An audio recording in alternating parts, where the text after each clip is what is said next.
Civil Society Legislative Advocacy Center (CISLAC) has charged the federal government to take necessary steps to block leakages on misappropriation of public funds and ensure that those that are entrusted with public funds do not turn their offices into a business venture for their personal interest. Executive Director of CISLAC, Yawal Ibrahim Musa, disclosed this in Abuja at the public presentation of Transparency International release on the 2023 Corruption Perception Index of Nigeria. Ibrahim Musa stated that the figures given show that corruption is deeply rooted in Nigeria through a series of listed allegations in the past and present administration.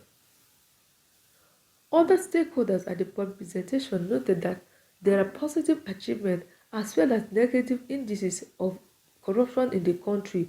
Among the achievements includes the launching of beneficial ownership register, arrest and recovery by anti-corruption agencies, and vibrant media, civil society, and citizenry in demanding transparency and accountability. And the weaknesses, among others, include electoral corruption, judicial corruption, corruption in the security sector, wasteful expenditure, and the weaknesses, among others, include electoral corruption, judicial corruption, corruption in the security sector, wasteful expenditure, and failure to prosecute high-profile cases, among others. You must be a son of big man or big woman, or you must say you must pay bribe. In fact, for women, they even suffer double exploitation. They, sexually harass you, and you still pay money. If you are not lucky, you pay the money, you give your body, and you will not get the job. So it's double disaster. That is why the only way in which we can make this problem to end is to, again, call on government to create enabling environment for the ease of doing business.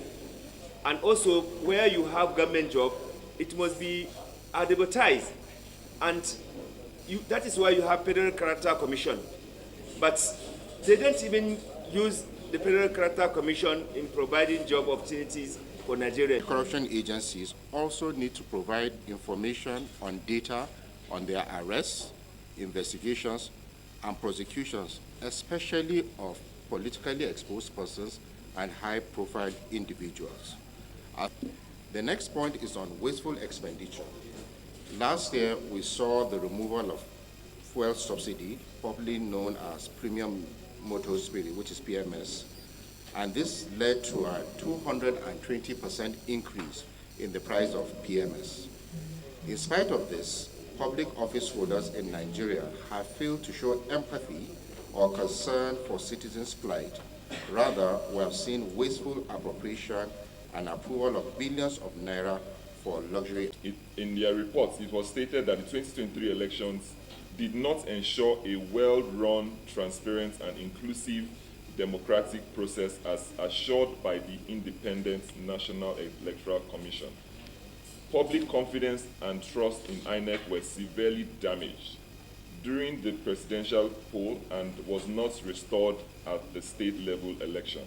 Just to start, I'm not sure if a couple of us heard the allegation against the chief of naval staff on $170 million oil bunkering bribe just a couple of days ago.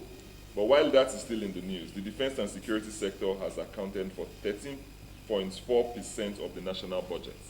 Over the years, security budget has been the highest, if not the last 3 years across the years, which is about twice the sum of the next two sectors, talking about education, which is 8.2, and infrastructure, which is 5.7. However, the security situation of the country continues to be a challenge, and the corruption in this sector is worrisome.